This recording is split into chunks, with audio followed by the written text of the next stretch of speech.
you know? Take your time. It's the ancient Chinese medicine being used in a very modern setting. Community acupuncture clinics like this one are increasingly popular in the United States, and they're allowing more people affordable access to the treatment.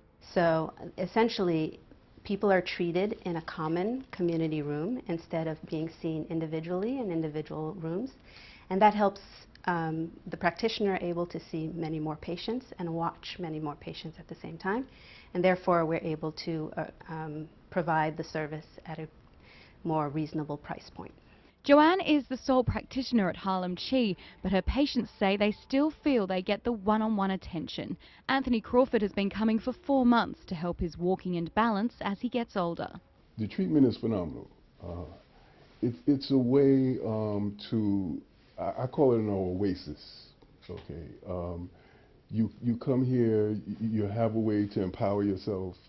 You leave here, you refresh, you acclimate yourself to city life again, and it's made me stronger.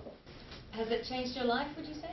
We're working on that part. It's been amazing. I mean, it took a little while. I think I had to come twice a week for at least 3 weeks or 4 weeks until I saw some difference, and then it's just been amazing. Like, I come maybe every couple of weeks now to just adjust in places.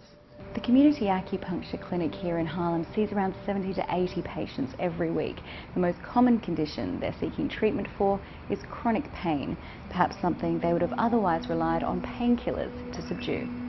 I have seen consistent growth, and I know that it will continue to grow.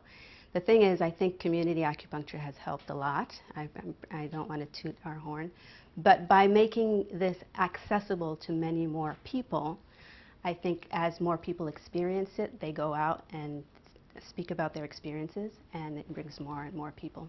The 3 US national health interview surveys conducted since 2002 have shown Americans are increasingly turning to holistic treatments, including acupuncture.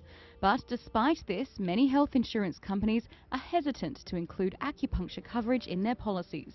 I think there's always a resistance to changing the benefits package and expanding it for fear of increasing costs. However, it is, as you say, becoming more acceptable.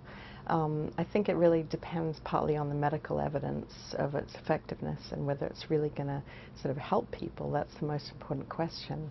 And there's always been a lot of ambiguity around this treatment. With the demand rising, there's growing pressure on state and private health insurance policies to include it. Patients are relying on advocacy groups to push for it, and several states have already included acupuncture coverage in their health programs for low-income residents, but only as treatment for opioid addiction. I think the real question is, for what is it going to be used? What are the kind of limits? Are you going to sort of offer unlimited? I think a lot of companies offer partial, and that's one way to sort of dip your toe in it if you're a company, is to see, well, we'll cover it for a while, we'll cover it in a limited way, we'll see whether it has any, what kind of effect it has on our bottom line, plus the healthcare costs. The best thing about acupuncture is that it is amazingly effective with very simple resources. It's not a costly procedure, and therefore it could really benefit it, particularly when we're dealing mostly these days with a lot of chronic issues. Anywhere from lack of proper sleep to digestive issues, all brought on by what I call lifestyle stresses. According to Joanne, community clinics like hers can offer services at more than half the cost of a private treatment. So until acupuncture becomes more mainstream, those who really rely on it can still afford it. Katie Gregory for CCTV.